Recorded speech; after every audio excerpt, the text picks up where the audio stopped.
Ministry television हेरिराख्नुभएका सम्पूर्ण दर्शकहरूमा म pastor Minraj दुलालको तर्फबाट नमस्कार तथा जय मसीह अभिवादन व्यक्त गर्दछु।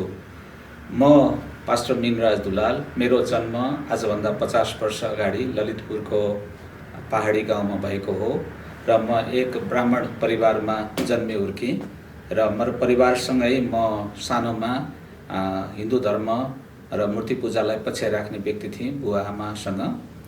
र म हुर्किँदै बढ्दै जाँदाखेरि मेरो मनमा हिन्दू धर्मप्रति विभिन्न प्रश्नहरू भयो। किन मानिसहरू जातपातको आधारमा सानो ठुलो हुन्छन्, महिला र पुरुष बिचमा किन विभेद गरिन्छ जस्ता अनेकौं प्रश्नले मलाई हिन्दू संस्कार र पूजाआजाप्रति वितृष्णा भइराखेको थियो। र त्यो बेलामा म विद्यार्थी जीवनमा कम्युनिस्ट साथीहरूसँग पनि प्रभावित भएकोले एक खालले नास्तिक किसिमको जीवन जिउने अवस्थामा थिएँ। र यही क्रममा चाहिँ मलाई त्यो बेलामा यो 2046 सालभन्दा अगाडि चर्चहरू चाहिँ प्रतिबन्धित थिए अनि सुसमाचार सुनाउने मानिसहरू पनि गोप्य रूपमा भूमिगत रूपमा गाउँ गाउँमा गएर सुसमाचार सुनाउने कामहरू भएको थियो। त्यही सन्दर्भमा मैले एकजना मित्रलाई भेटेँ र उहाँले मलाई प्रभु येशू ख्रीष्टको बारेमा बताउनु भयो र सुसमाचारका पर्चाहरू र नयाँ नियम बाइबल दिनुभयो।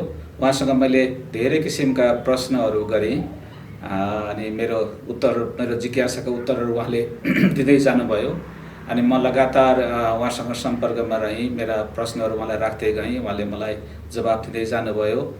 मैले पर्चाहरू, क्रिस्चियन लिटरेचरका पर्चाहरू लगायत चाहिँ बाइबल अध्ययन गर्न थालेँ।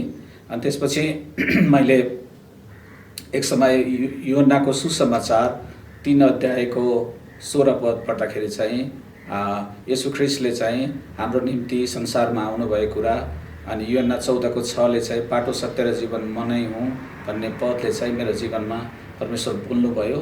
अनि मैले खोजेको सत्यता चाहिँ येशू ख्रीष्टमा रहेछ।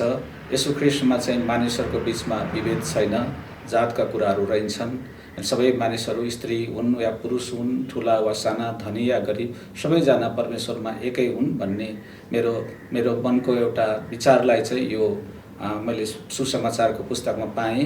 र त्यसपछि मैले प्रार्थना गरेँ, प्रभु तपाईँ साँच्चै प्रभु हुनुहुन्छ भनेदेखि, तपाईँ जीवित हुनुहुन्छ भने मेरो हृदयमा तपाईँ बोल्नुहोस् भनेर मैले प्रार्थना गरेँ। अनि प्रभुले मेरो हृदयमा बोल्नुभयो। अनि त्यही समय मैले मेरा पापहरूलाई स्वीकार गरेँ र मैले प्रभु येशू ख्रीष्टलाई मेरो प्रभु र मुक्तिदाता भनिकन ग्रहण गरेँ।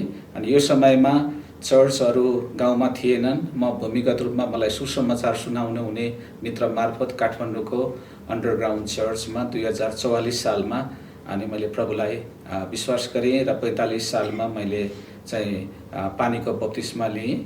अनि त्यसपछि मैले निरन्तर रूपमा प्रभुलाई पछ्याउने काम गरिराखेको छु।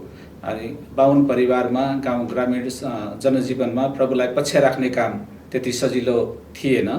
अनि त्यहाँ विभिन्न किसिमका सतावटहरू समुदायबाट, परिवारबाट, आफन्तहरूबाट थियो। मैले निरन्तर सतावट र खेदको बिचमा पनि मेरा आफन्तहरू, दाजुभाइ, परिवारका साथीहरू, छिमेकहरूलाई सुसमाचार सुनाउने काम गरेँ। सुरुमा केही विरोध, धेरै किसिमका विरोधहरू हाम्रो परिवारको विरुद्धमा, विश्वासीहरूको विरुद्धमा भयो। अनि सँगसँगै प्रभुले त्यो समयमा अचम्म कामहरू गर्नुभयो। हाम्रो प्रार्थनाद्वारा धेरै मानिसहरू निको हुने अनि उहाँहरूलाई चाहिँ नि प्रभुमा आउने ढोका प्रभुले खोलिदिनु भयो। सँगसँगै 2046 सालमा नेपालमा बहुदलीय प्रजातन्त्र, एकदलीय निर्दलीय पञ्चायतको अन्त्य र बहुदलीय व्यवस्थाको स्थापना भयो। त्यसपछि मण्डलीहरू बिस्तार बाहिर समुदायमा आउने काम हुन थाल्यो अनि हामीले पनि गाउँमा सुसमाचार सुनाउने कुराहरूलाई, येशू फिल्म लएर देखाउने कुरालाई निरन्तर गरिराख्यौँ। त्यसपछि मेरा भाइ बहिनी बिस्तार प्रभुमा आउनुभयो र सँगसँगै अरू छिमेकीहरू पनि केही साथीहरू प्रभुमा आउनुभयो। मेरो बुबाको निम्ति चाहिँ यो बुझ्न अलिक गाह्रो थियो। उहाँले हिन्दू परिवारमा जन्मे हुर्केर हिन्दू धर्मलाई पछ्याइराख्नु भएको कारणले उहाँले हामीलाई माया गर्दा गर्दै पनि उहाँले प्रभुलाई चाहिँ विश्वास गर्नुभएको थिएन। तर एक रात सपनामा चाहिँ उहाँले धेरै दुष्ट आत्माहरू उहाँलाई मार्न सपनामा आएको उहाँले सपना देख्नुभएछ। त्यसपछि उहाँले धेरै देवी देवताहरूलाई उहाँहरूले पूजा गरिराख्नु भएको मान्नुभएको देवी देवतालाई बोलाउनु भयो। कोही पनि आएर सहायता गरेनन्। तर उहाँलाई अन्तिममा प्रभु येशू मलाई बचाउनुहोस् भनेर प्रभु येशूलाई पुकारा गर्नुभयो र प्रभु येशू आउनुभएको र दुष्ट आत्माहरू त्यहाँबाट हटेर गएको प्रभु सपना बुवाले देख्नुभयो। त्यो सपना मार्फत अनि बुवा पनि भोलिपल्ट बिहान उहाँले अब मैले पूजाआजा गरेका सबै थोकहरूलाई त्याग गरेर प्रभु येशू असल हुनुहुँदो रहेछ, जीवित हुनुहुँदो रहेछ भनेर बुवाले चाहिँ विश्वास गर्नुभयो, ग्रहण गर्नुभयो। त्यसो हाम्रो सम्पूर्ण परिवार, हाम्रो बुवादेखि हाम्रो सम्पूर्ण परिवार प्रभुलाई पछ्याइराखेका छौँ। अब यो प्रभुलाई पछ्याउने भन्ने कुरा एउटा धर्म परिवर्तन मात्रै नभएर एउटा जीवन परिवर्तन रहेछ, एउटा सम्बन्ध रहेछ। हामी प्रभु येशू ख्रीष्टसँग एउटा धर्मलाई त्यागेर अर्को धर्म ग्रहण अथवा धारण गरेको मात्रै नभएर क्रिस्चियन हुनु भनेको चाहिँ जीवन परिवर्तन हुनु, जीवित परमेश्वरसँगको सम्बन्ध स्थापित गर्नु भन्ने कुरा रहेछ। अनि यो चाहिँ सबै जातका मानिस, चाहे त्यो धनी होस् या गरिब होस्, ठुलो मानिस होस्, सानो मानिस होस्, पढेको होस्, नपढेको होस्, धनी गरिब, स्त्री महिला अथवा पुरुष, हामी सबैको निम्ति प्रभु येशू ख्रीष्ट चाहिँ जीवनको स्रोत हुनुहुन्छ। उहाँ मात्र जीवन छ। यूहन्ना 14 6 अध्याय 6 पदले हामीलाई बाटो सत्य र जीवन मै हुँ, म बाहेक अरू कोहीद्वारा पनि पिताका पुग्न सक्दैन भनेर प्रभुले भन्नुभएको कुरा छ। यसकारणले प्रभु येशूलाई विश्वास गर्नु, पछ्याउनु चाहिँ एउटा नयाँ जीवन प्राप्त गर्नु हो, एउटा नयाँ सम्बन्ध प्रभुसँग, सृष्टिकर्ता परमेश्वरसँग नयाँ सम्बन्ध स्थापित गर्ने कुरा हो। र त्यस उसो मैले गएको 25 वर्षदेखि निरन्तर रूपमा प्रभु येशूलाई पछ्याउने, म र मेरो परिवारले प्रभु येशूलाई पछ्याउने र उहाँको सेवा गर्ने कामहरू गरिराखेका छौँ। प्रभुले मलाई त्यसपछि प्रभुलाई पाएपछि उहाँले म त्यो बेलामा एउटा विद्यालयको स्थायी शिक्षकको रूपमा काम गरिराखेको थिएँ। मेरो श्रीमती पनि त्यो प्राइभेट स्कुलमा शिक्षिकाको रूपमा हुनुहुन्थ्यो। प्रभुले जागिर छोडेर उहाँको सेवा गर्नको लागि प्रभुले बोलावट दिनुभयो।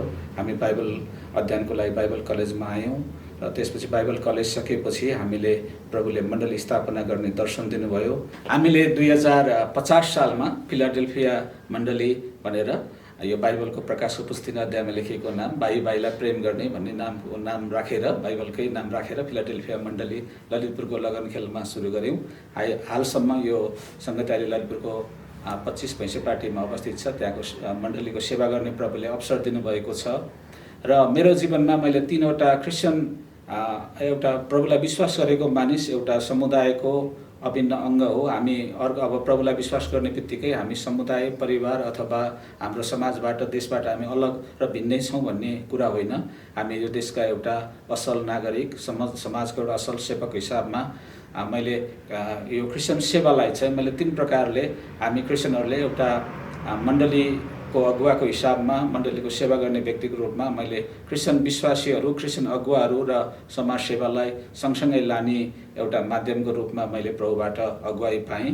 र प्रभुले हामीलाई चाहिँ सुसमाचार सुनाउने, प्रभुको सेवा गर्ने, मण्डली सेवा गर्ने सँगसँगै हाम्रा समाजमा रहेका हाम्रा टुहुरा, अनाथ बालबालिका, विधवा अथवा एकल महिलाहरू जसले चाहिँ समाजमा एउटा हेलित अवस्थामा बस्नु परेको छ, आर्थिक रूपमा विपन्न भएका नागरिक जसले स्वास्थ्य, शिक्षा जस्तो आधारभूत बेसिक आवश्यकता पनि उहाँहरूले पाउनु भएको छैन, ती सुविधाबाट वञ्चित हुनुभएको छ, उहाँहरूलाई सेवा पुर्याउन चाहिँ हामी क्रिस्चियन समुदायले लाग्नुपर्दछ। येशू ख्रीष्ट आफैले पनि चेलाहरूको गोडा धोएर अनि एउटा असल सामरीको उदाहरण दिएर हाम्रा छिमेकीहरू, हाम्रा मानिसहरूको सेवा गर्नुपर्छ भन्ने उदाहरण प्रस्तुत गर्नुभएको छ। हामी क्रिस्चियनहरूले नेपालमा धेरै टुहुरा, अनाथ बालबालिकाहरूको निम्ति, एकल महिलाहरूको निम्ति, वृद्धहरूको निम्ति, गरिब असहायहरूको निम्ति, अपाङ्गहरूको निम्ति धेरै किसिमको सामाजिक कामहरू गर्नुभएको उदाहरण छ, हाम्रो साक्षी गवाही छ। र मैले पनि प्रभुले अगुवाई गर्नुभए अनुसार हामीले एउटा टिममा रहेर धेरै अनाथ बालबालिकाहरूको सेवा गर्ने, क्लिनिक र सान्त्वना हस्पिटलहरू स्थापना गर्ने, सेवा पुर्याउने कामहरू सामूहिक सेवाको रूपमा गर्ने अवसर पाएको छु। र हामी सबै क्रिस्चियनहरू चाहिँ हामी समुदायको निम्ति, अरूको निम्ति जिउने व्यक्ति भएर अरूको सेवाको निम्ति हामी समर्पित हुनुपर्छ भन्ने मलाई लाग्छ। र सँगसँगै अब हामी क्रिस्चियन समुदाय र व्यवसाय पनि सँगसँगै एउटा जाने पाटोको रूपमा मैले लिएको छु। अनि हामी प्रभुको सेवा गर्ने, प्रभुलाई विश्वास गर्ने मानिस, हामी समुदायको एउटा भाग भएको कारणले गर्दा हामी चाहिँ हाम्रो समुदायमा आर्थिक उन्नतिको निम्ति, हाम्रा मानिसहरू, हाम्रो चर्च समुदायका मानिसहरूको उन्नतिको निम्ति, हाम्रा समुदायको मानिसको उन्नतिको निम्ति हामी क्रिस्चियनहरूले पनि सानोतिना व्यवसायहरूमा चाहिँ सहभागी भएर व्यवसायलाई पनि अगुवाई गर्न सक्छौँ। विश्वमा धेरै क्रिस्चियन अगुवाहरू हुनुहुन्छ, क्रिस्चियन विश्वासी हुनुहुन्छ, जसले ठुल्ठुला व्यवसाय गरेर राष्ट्रको निम्ति, धेरैको निम्ति रोजगार सिर्जना गर्ने, राष्ट्रको निम्ति कर तिर्ने किसिमका कामहरू गर्नुभएको छ। र म चाहिँ साथीहरूलाई, यो टेलिभिजन हेरिराख्नु भएको दर्शकहरूलाई यो कुरा उत्साह दिन चाहन्छु कि हामी क्रिस्चियनहरू चाहिँ समाजको एउटा चेतनशील एउटा चाहिँ जिम्मेवार व्यक्ति भएको कारणले गर्दाखेरि हामीले हाम्रो समाजको आर्थिक उन्नतिको निम्ति हामीले व्यवसायहरू, सानोतिना कामहरू गरेर हामी आय आर्जन गर्ने, हाम्रो मण्डलीको लागि त्यसले चाहिँ एउटा मण्डलीको सेवाको निम्ति पनि हामी दशांश पेटीको रूपमा हाम्रो आय आर्जनलाई, सेवालाई चाहिँ हामी बढाउन सक्छौँ। यसकारणले हामी व्यवसायहरूमा हाम्रो नेपाली क्रिस्चियन समुदायका साथीहरू चाहिँ व्यवसायको रूपमा पनि अगाडि आउनुपर्ने कुरा म आह्वान गर्न चाहन्छु। हामीले समाजको निम्ति सानोतिनो कामद्वारा पनि हाम्रो व्यवसायलाई अगाडि बढाउन सक्छौँ। अनि सँगसँगै त्यसलाई क्रमशः हामी एउटा सानो काममा विश्वासयोग्य भयौँ भनेदेखि प्रभुले हामीलाई अर्को ठुलो जिम्मेवार दिनुहुन्छ र हाम्रो ठुल्ठुला किसिमका व्यवसायहरू क्रिस्चियन समुदायले नेपालमा गर्नुपर्छ भन्ने मलाई लाग्छ। अनि हामी एउटा सामाजिक प्राणी पनि भएको कारणले गर्दाखेरि हामी भर्खरै हाम्रो स्थानीय निर्वाचन पनि सकिएको छ। हामी राजनीतिक रूपमा पनि हामी क्रिस्चियन समुदाय सचेत एउटा जिम्मेवार नागरिक रूपमा प्रस्तुत हुनुपर्दछ। म विद्यार्थी कालदेखि नै राजनीतिप्रति रुचि राख्ने, प्रजातन्त्र, मानवाधिकार, धर्मनिरपेक्ष जस्ता इस्युजहरूमा आवाज उठाउने किसिमको एउटा पृष्ठभूमिबाट आएको कारणले गर्दाखेरि म क्रिस्चियन समुदायका साथीहरू पनि अहिले भएको राजनीतिक विकृति र विसङ्गतिको अन्त्य गर्नको लागि हामी विभिन्न राजनीतिक दलहरू आफूलाई स्वेच्छाले कता गर्न मन लाग्छ ती दलहरूमा सहभागी भएर अथवा स्वतन्त्र नागरिकको रूपमा दलका नेताहरूको निम्ति प्रार्थना गरेर, उत्साह दिएर हामीले एउटा असल राजनीतिक चरित्र निर्माण गर्नको निम्ति पनि हाम्रो क्रिस्चियन समुदायले भूमिका खेल्ने समय आएको छ जस्तो मलाई लाग्छ। र म पनि त्यही किसिमको एउटा भूमिकामा चाहिँ नि साथीहरूलाई उत्साह दिएर राजनीतिक रूपमा पनि हाम्रो समाजलाई स्वैच्छिक एउटा असल एउटा समाज निर्माण गर्ने काममा क्रिस्चियन साथीहरू पनि हामी अग्रजहरू पनि र सम्पूर्ण क्रिस्चियन समुदाय चाहिँ एउटा असल राजनीतिक चरित्र निर्माण गर्ने काममा पनि लाग्नुपर्ने आजको आवश्यकता मैले महसुस गरेको छु। र नेपालको सन्दर्भमा क्रिस्चियनिटी भन्ने कुरा चाहिँ यो एक किसिमले तल्लो जातका मानिसहरू अथवा गरिब मानिसहरूले मात्रै, असक्षम मानिसहरूले मात्रै अथवा आर्थिक लाभको निम्ति मात्रै यो क्रिस्चियन धर्मलाई मानिसहरूले ग्रहण गरेका छन् अथवा यो चाहिँ विदेशीहरूको चाहिँ उसमा एउटा विदेशीहरूको चाहिँ हस्तक्षेपको रूपमा धर्म आइराखेको छ भन्ने किसिमको आवाजहरू बाहिर यताउति हामी सुन्ने गर्छौँ। यो चाहिँ स्वेच्छाले एउटा स्वतन्त्र रूपमा एउटा मानिसहरूले ग्रहण गर्ने एउटा विश्वास हो। प्रभु येशू ख्रीष्ट विदेशी हुनुहुन्न थियो, उहाँ येशू ख्रीष्ट चाहिँ इजरायलमा, एसिया महादेशमा, हाम्रै महादेशमा एसियामा जन्मनुभयो। अनि उहाँको शिक्षा अनि उहाँको प्रचार अनि उहाँको त्यो एउटा ले गर्दाखेरि चाहिँ नि एसियाका मानिस मात्रै नभएर युरोपका मानिसहरू, अरू देशका मानिसहरू छिट्टै प्रभु येशूलाई धारण गरे। येशू ख्रीष्टलाई हामी संसारको ज्योति हुनुहुन्छ भनेर हामीले विद्यालय कालदेखि नै पढ्दै र सुन्दै आएका विषय पनि हो। येशू ख्रीष्ट संसारको सम्पूर्ण मानिस जातिको निम्ति उहाँ उद्धार र मुक्तिको बाटो हुनुहुन्छ। येशू ख्रीष्टमा जीवन छ। येशू ख्रीष्ट र उहाँलाई पछ्याउने कुरा कुनै देश विदेशको विदेशी वा स्वदेशी भन्ने विचार हामीले त्याग्नुपर्छ। अनि क्रिस्चियनहरू चाहिँ हामीहरू यो देशलाई अत्यन्त माया गर्ने, यो हाम्रो समाजलाई माया गर्ने र समाजलाई योगदान पुर्याउने हर क्षेत्रमा हामी सहभागी भएर देश निर्माण गर्ने कुरामा, असल समृद्ध र उन्नत समाज निर्माण गर्ने काममा क्रिस्चियन समुदाय लागिराखेका पनि छौँ। हाम्रा पनि केही कमी कमजोरीहरू होलान् काम गर्दै जाँदाखेरि, तर ती कमजोरीहरूलाई पनि हामी सुधार गरेर असल प्रकारले हामीले चाहिँ हाम्रो समुदायको निम्ति, हाम्रो दाजुभाइहरूको निम्ति, नेपाल देशको निम्ति हामीले योगदान गर्नुपर्छ। येशू ख्रीष्ट नै प्रभु र मुक्तिदाता हुनुहुन्छ। येशूमा मात्रै हामीले उद्धार र मुक्ति प्राप्त गर्न सक्छौँ। येशूमा मात्रै सम्पूर्ण मानिस जातिको समानता छ अनि येशूमा नै हामीले जीवन पाउँछौँ। यस प्रकारले मैले यहाँहरू सबैलाई यो प्रकारले उत्साह दिन चाहन्छु कि हामीले एक फेरि मनन गरौँ, विचार गरौँ येशू ख्रीष्ट को हुनुहुन्छ अनि येशू ख्रीष्टले गर्नुहुने काम जसले हामीले येशूलाई ग्रहण गरेका छौँ अनि हामीले बुझेका छौँ येशू ख्रीष्ट को हुनुहुन्छ भनेर एउटा भनाइ उखान पनि छ। जसले मह खान्छ अथवा घिउ खान्छ उसले मात्रै मह र घिउको स्वाद थाहा पाउँदछ।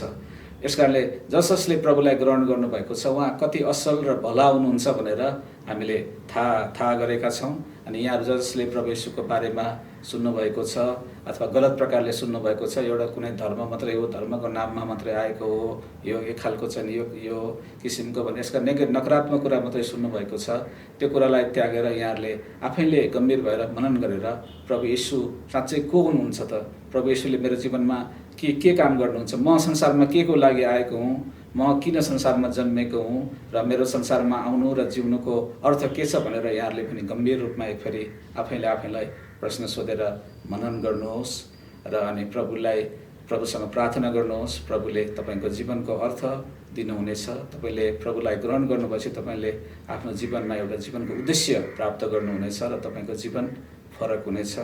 प्रभुलाई पाउनुभन्दा अगाडि मेरो जीवन एक खालको आशा नभएको जस्तो, निराश जस्तो अनि संसारका धेरै कुराहरूको खोजी गरेको जस्तो, यहाँ जाँदाखेरि योबाट शान्ति हुन्छ कि ऊबाट शान्ति हुन्छ कि सत्य यो हो कि त्यो हो कि, एक खालको अनिश्चितता मैले महसुस गरेको थिएँ एउटा जवान विद्यार्थीको हिसाबमा, मेरो 20 वर्षको उमेरको एउटा जवान मानिसको हिसाबमा। जब मैले प्रभुलाई पाएँ ती धेरै प्रश्नको उत्तर मैले पाउन सकेँ र यहाँहरूलाई पनि म प्रभु येशूको बारेमा एक फेरि मनन गर्नलाई, प्रभु येशू को हुनुहुन्छ, साँच्चै प्रभु येशू को हुनुहुन्छ भनेर एक फेरि मनन गर्नको लागि म अनुरोध गर्छु। प्रभु जसले हाम्रो जीवन परिवर्तन गर्नुहुन्छ अनि प्रभुले मेरो जीवन परिवर्तन गर्नुभयो, मेरो परिवारको जीवन परिवर्तन गर्नुभयो अनि तपाईँ र तपाईँको जीवनलाई पनि उहाँ परिवर्तन गर्न चाहनुहुन्छ। प्रभु सबैलाई हामीलाई माया गर्नुहुन्छ र हामी सबै उहाँको मायाको चाहनुहुन्छ। परमेश्वरले यो वचन सुन्नुहुने, यो आज मेरो सानो गवाई सुन्नुहुने सबैलाई धेरै आशिष दिनुभएको होस् र यहाँले एक फेरि प्रभु येशूको बारेमा गम्भीर भएर मनन गर्नुहोस् र विचार गर्नुहोस् र प्रभु तपाईँलाई के भन्दै हुनुहुन्छ तपाईँले एक फेरि मनन गर्नुहोस् भनेर म यहाँ यो टेलिभिजन मार्फत यहाँ हेरिराख्नुभएका सम्पूर्ण दर्शकलाई हार्दिक अनुरोध गर्न चाहन्छु। यो मेरो छोटो जीवन गवाई सुनिदिनु भएकोमा धेरै धन्यवाद पनि भन्न चाहन्छु। परमेश्वरले यहाँहरू सबैलाई धेरै आशीर्वाद दिनुभएको होस्। जय मसीह। नमस्कार।